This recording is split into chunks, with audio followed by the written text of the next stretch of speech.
are countless books, articles, and of course YouTube videos about Dmitry Donskoy and the battle on Kulikovo Field. The battle in which the people of Rus came together to defeat the Mongol horde.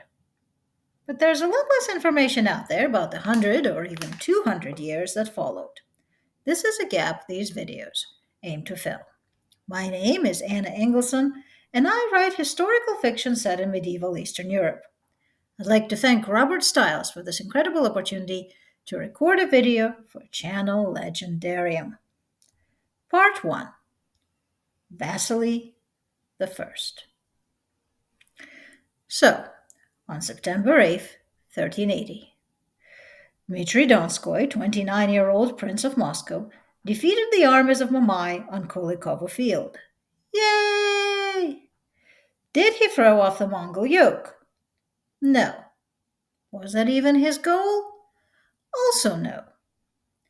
Russian historians, starting from Dmitry's own time and even into the present day, like to point out that the true importance of the battle on Kulikovo Field was that it brought the Rus principalities together, establishing a new sense of national identity. But the reality was, shall we say, a bit different. First, most principalities that once made up Kievan Rus were in Lithuania. They did not take part in what some describe as a regional conflict between a rogue Mongol general and some vassals of the Golden Horde. Second, even among the principalities of northeastern Rus, there wasn't exactly a lot of unity. Rязань fought on Mamai's side. Novgorod did not participate. Neither did Tver, Moscow's principal rival. All the more impressive then, right? Moscow and a handful of small principalities no one has ever heard of defeat the mighty Mongol horde, except 2 years after the Battle of Kulikovo, Han Tokhtamysh rode on Moscow. And while the great hero Dmitry Donskoy hid in Kostroma, Tokhtamysh burned down his capital and killed or enslaved every man, woman, and child within its walls. Dmitry returned to a city of ashes filled with 24,000 corpses. There was nothing left to do but beg the Khan's forgiveness for his foolish insubordination and declare himself a faithful vassal once more. As assurance of his loyalty to his Mongol overlords, Dmitry sent his 10-year-old son, Vasily, to Sarai as a hostage. This was a common practice in the medieval world. Young hostages were generally treated well and had an opportunity to experience another culture and make friends with the host's children. Think of it as a foreign student exchange program if your host family had the right to kill you at any given moment. But that's okay, because Dmitry Donskoy had a lot of spare sons. So, young Vasily goes to Sarai. 3 years later, in late 1385 or early 1386, in the midst of a conflict between Han Tokhtamysh and his general Tamerlane, Vasily sees his chance and escapes.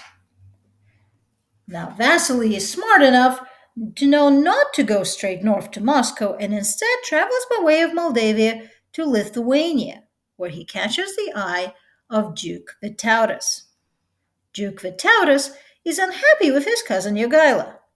When Jogaila became king of Poland by marrying the 11-year-old Polish queen Jadwiga, he promised to leave Vytautas in charge of Lithuania, but he made his brother Skirgaila his deputy instead.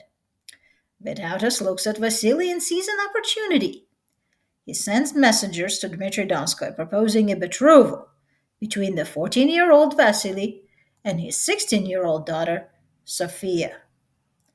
Dmitry has no choice but to accept these terms if he wants to see little Vasily again.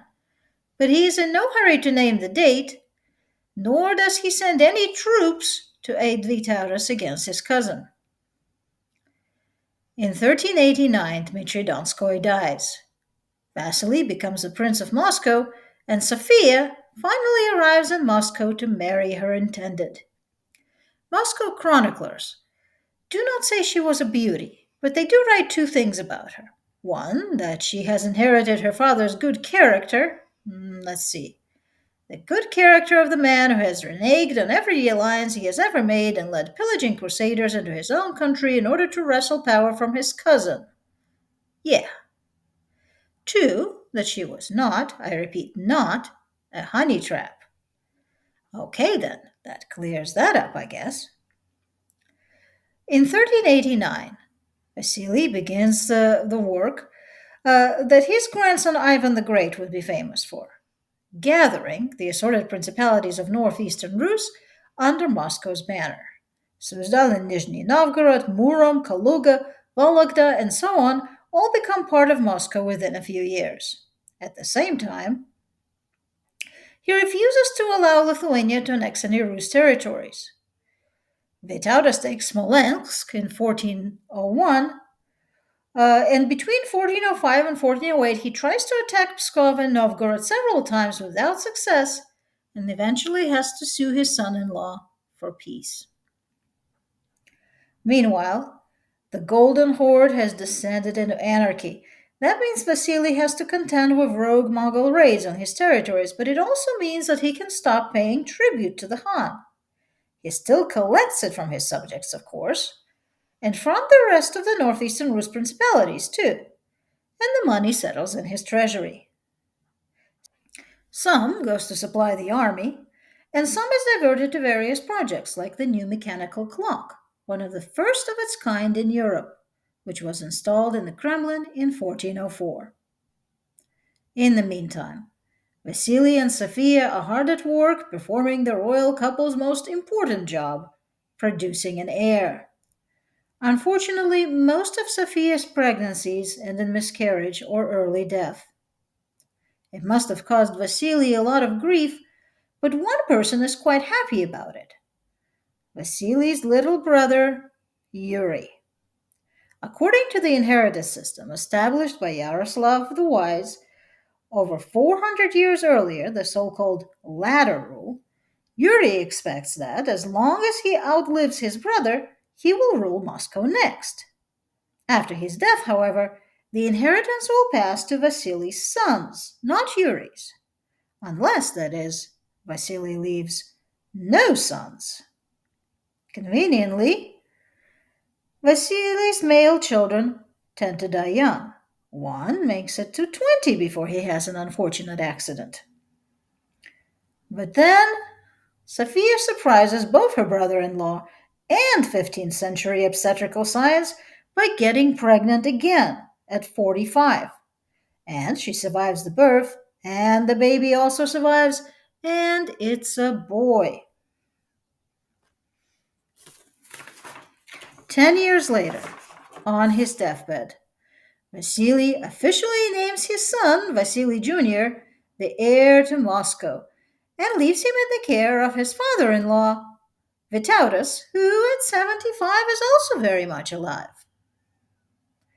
What an incredible opportunity for Vytautas!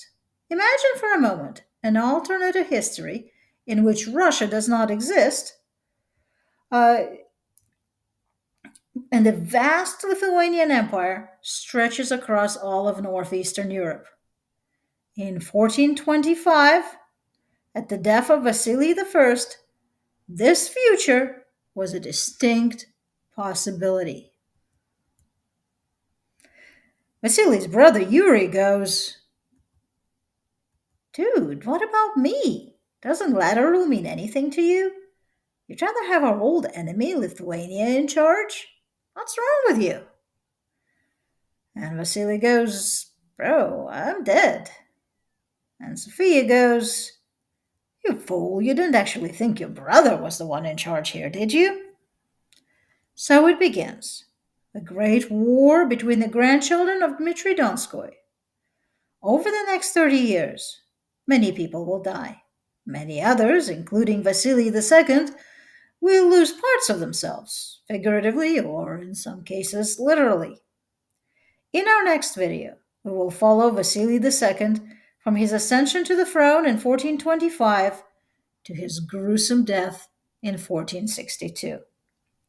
Follow me on Facebook for more stories from the lives of Muscovite princes and Lithuanian dukes, and updates about my upcoming book, A Fool for an Heir, set during the second half of the 15th century.